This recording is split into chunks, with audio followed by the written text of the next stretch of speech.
By the early 2000s, India's economy was running hot. Cities like Mumbai were expanding outward and upward, driven by a surge in trade and business.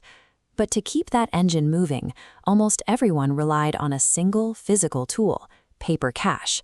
Millions of transactions happened every minute, from massive real estate deals to a cup of roadside chai, all settled by handing over a stack of rupee notes. When an economy operates mostly in paper, a shadow system naturally forms. People begin hoarding untaxed, undocumented cash, known locally as black money. Normally, money flows through a central node to be tracked and taxed, but physical bills leave no digital footprint, allowing enormous sums to bypass the government, pooling quietly in secret vaults and mattresses. The rapid national growth was essentially subsidizing a massive parallel economy. The government was missing out on billions in revenue, and they decided the situation had become unsustainable. The intervention arrived without warning. On the evening of November 8, 2016, Prime Minister Narendra Modi appeared on national television to make an unexpected announcement. He declared that, effective in just 4 hours, all existing 500 and 1,000 rupee notes would cease to be legal tender. They were immediately reduced to scrap paper.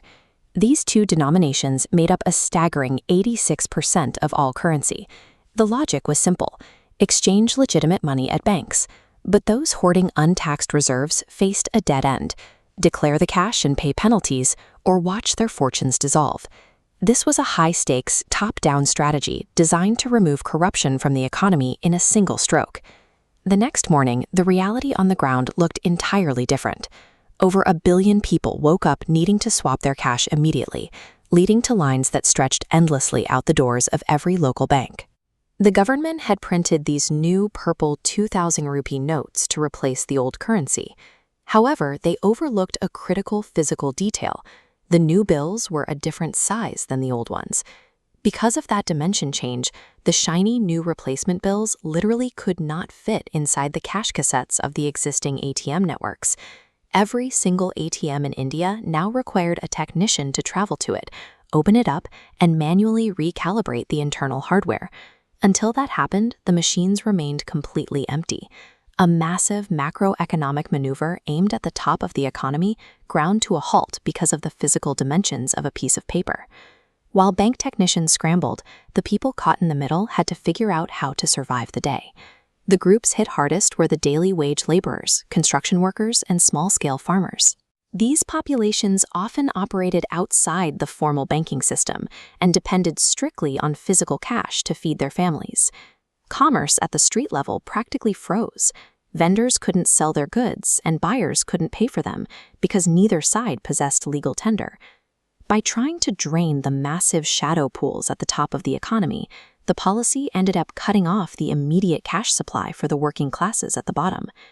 When faced with systemic failure, Indian culture often leans on a concept called jugaad, the practice of improvising a clever workaround using whatever tools are available.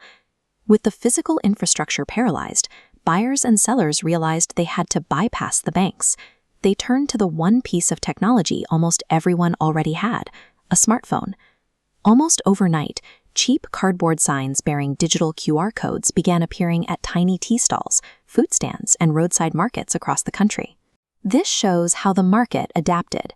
Using digital wallets, people could beam funds from phone to phone, circumventing the closed ATMs and the miles-long bank queues.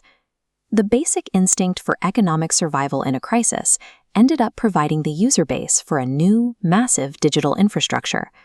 Once that bridge was crossed, the habit stuck. Today, small-scale vendors and luxury hotels alike process payments with a quick digital scan. Economists still debate whether the surprise 2016 maneuver successfully destroyed the country's hidden reserves of untaxed wealth. While that success is contested, the structural impact is clear. The move pulled millions of unbanked citizens into the formal banking system for the first time, moving the standard of daily commerce from the physical bill to the digital scan.